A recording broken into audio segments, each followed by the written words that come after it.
माझ्या मुलांचे फ्रेंड्स, माझे तरुण पेशंट्स मुलं मुली आणि माझ्या केअरटेकर एजन्सीमध्ये कामासाठी अप्लाय करणारी मुलं, या सगळ्यांबरोबर माझा बराच संवाद होत असतो. आणि यांच्याशी बोलल्यानंतर मला असं जाणवतं की आपलं आयुष्य खूप साधं, सोपं आणि सरळ होतं. म्हणजे आहे त्यात समाधान मानून जगण्याची आपली वृत्ती होती.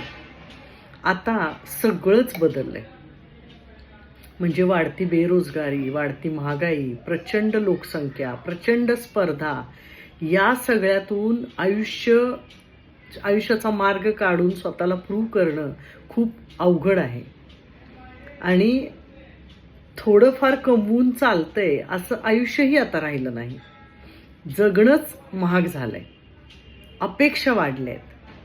त्यामुळे या मुलांची ना, या जनरेशनचीच मला कधी कधी खरंच काळजी वाटते. आणि मी परमेश्वराकडे प्रार्थना करते की जे काही आहे त्याच्यातून स्वतःला सिद्ध करण्याची या पिढीला ताकद दे.